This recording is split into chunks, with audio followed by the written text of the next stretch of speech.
from Wisconsin's primary election on August 9th. And while the U.S. Senate race and the Wisconsin governor's race have generated most of the headlines, the lieutenant governor's primary on the Republican side features 8 different candidates, all vying to be essentially Wisconsin's vice president. Here on the Dan O'Donnell Show this week, we are interviewing each and every one of them. Last hour, we interviewed State Senator Roger Roth, and right now we are honored to be joined on the phone by Lieutenant Governor candidate Cindy Werner. Cindy, welcome to the program.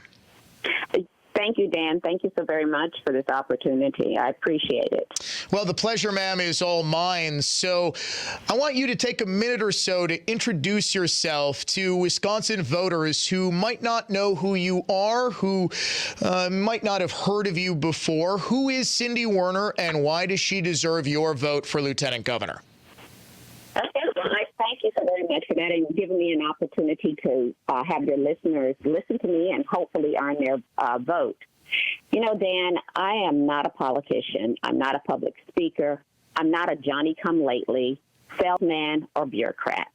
What I am is that I am a mom, a grandmom, a Christian constitutional conservative, and I'm seeking to serve as our next lieutenant governor. I have worked in both public and private sectors in both executive roles. See, I have served as the former state chair for the Christian Coalition of America. I'm the president of the Brew City Urban Republican Women's Club, which is a Republican women's club focused on growing our numbers with minority women, Hispanic, Black, Asian, etc. I also served as a member for Stand for Children, and I also have served in 2016 as a delegate for Trump.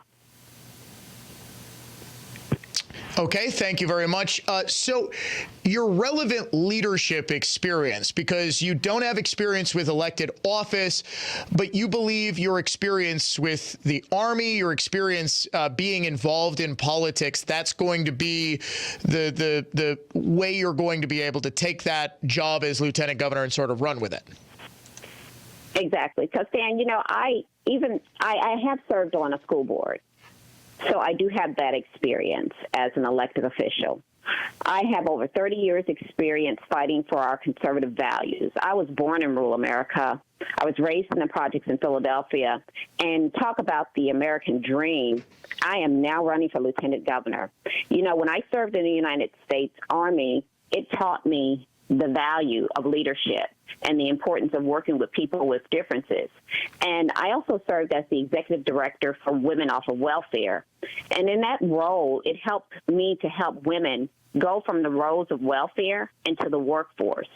These women, they found the strength we all have inside of us that helped them to find their own success and not rely on the success of the government. So I think that both my experience in the public and private sectors will enhance any governor administration. But more importantly, Dan, I go out to areas where most candidates will not venture into. For example, when I knock on doors in our urban community and I talk to people, reminding them that it is an American thing to fight the shackles of slavery. It's not an American thing to wait for the cavalry to come and rescue them from the slavery that the Democrats created. Having that ability to go out into those neighborhoods and to have conversations on issues such as when I talk to people and I say, hey, when you were getting your EBT card with Trump, and the EBT card is the food stamp card, what did you get? They would say $400 a month. And I would ask them, how far were you able to stretch those dollars? And they said, well, I could get a month of groceries and also have room to barter with others for other things. And in this Biden administration, they will tell me that they get maybe 2 weeks of groceries and not able to barter with their EBT card. So it's important to have someone who, like myself, has the experience of going into neighborhoods and creating opportunities for independents and some Democrats who are sick and tired of what they're seeing happen to come on over to the Republican Party and support a Republican ticket. So that's where I see my experience as well as my ability to have those critical conversations. And we're not seeing that with most of the candidates that are running for lieutenant governor. The role of lieutenant governor has no constitutional duties. Essentially, the role is whatever it is that the lieutenant governor makes of it, whatever it is that the gubernatorial administration decides that that role will be. How would you make the lieutenant governor's office your own? And what would your role be serving a Republican gubernatorial administration? Well, this is what I see. I will use things that I have already done. For example, I'm the only candidate in this race for lieutenant governor that actually was a part of a lawsuit against the 5 cities that illegally took money from Mark Zuckerberg in the 2020 election, because I saw firsthand the election fraud that went on. And that's why I became a part of that lawsuit. And I will focus on eliminating WEC, not just renaming it or giving it some new bureaucratic position. I will work with the legislators to eliminate that and to bring those responsibilities back into the Secretary of State's office. That's one of the things that I would do. Another thing I would focus on as lieutenant governor, and once again using that bully pulpit to not only help our legislators, we saw where the Supreme Court overturned Roe v. Wade. And it gives us a tremendous opportunity as Republicans to actually stand up for pro-life, just like we stood up as Republicans to abolish slavery. This is an opportunity for us to stand up and abolish abortions by making personhood, just like we made personhood for slaves, making personhood a part of for the unborn. So that's something else I will do. I will also, I live in Milwaukee, so I see the crime firsthand that happens. I will encourage the governor, when appropriate, to fire DAs because they are doing either low bail or no bail. We have seen example after examples. The Kia boys, they get away with crimes of stealing cars, and no one punished them for those acts. Do you think that not punishing them will make them stop doing what they're doing, or will it increase the crime that they're doing? Another thing I will use my bully pulpit on is for universal school choice. And when I talk about universal school choice, I'm talking about having universal school choice where the money follows the child. You know, I'm glad we now have candidates that are in this race that have done bills for universal school choice.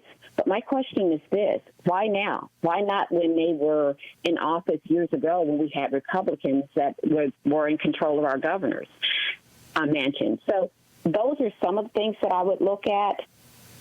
And I also would like to talk about the endorsements that I have had from different organizations and individuals.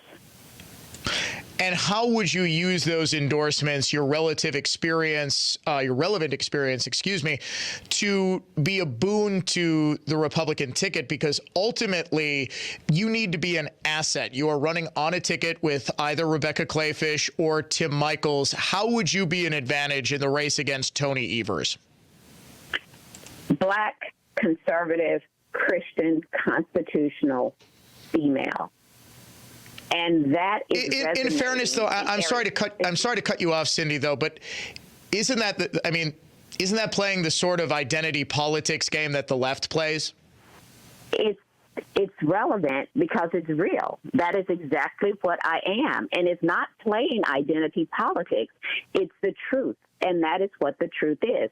When I go into areas, in our urban areas, I am finding more and more people that are embracing the fact that I'm running for office, because I've actually had people that I have mentored, and they will say to me, Miss Cindy, we never knew that you were a Republican, because we always thought that Republican was rich, white individuals. I will tell them, you know what color I am, but also, you know, I drive a Kia Sorento, so I am not rich. And they will say, but you're so nice. And that's the image we have seen portrayed in the minds of those that live in our urban areas, because that's what the Democrats portray us at. But can you imagine the mind being blown having someone who, like I said, who happens to be black, female, Christian constitutional conservative, giving our message on a larger scale? I have people that have embraced me in our rural communities, in our urban communities, in our suburban communities. And it's not playing identity politics, Dan, when it's the truth. I do not hide from what is the truth. And what is the truth is I happen to be a black, female, Christian constitutional conservative. But even more than that, I'm a qualified black, female, Christian constitutional conservative, because when you stack my credentials up against any of the other candidates that are running, I stand head and shoulders above those individuals. She is Cindy Werner, candidate for lieutenant governor. Cindy, thank you so much for joining us. Where can people learn more about your campaign? They can go to my website, which is www.werner, WERNER, the number 4, LTGOV.com. But to reiterate those endorsements, I'm the only candidate that has been endorsed by Sheriff David Clark, because he said if you want a grassroots voice at the table, Cindy is your gal. Also, I need for folks to go to BLAKPAC.GOP, which is Black, Latin, Asian Knowledge Pact, that focus on candidates. They don't care if you're white, black, indifferent.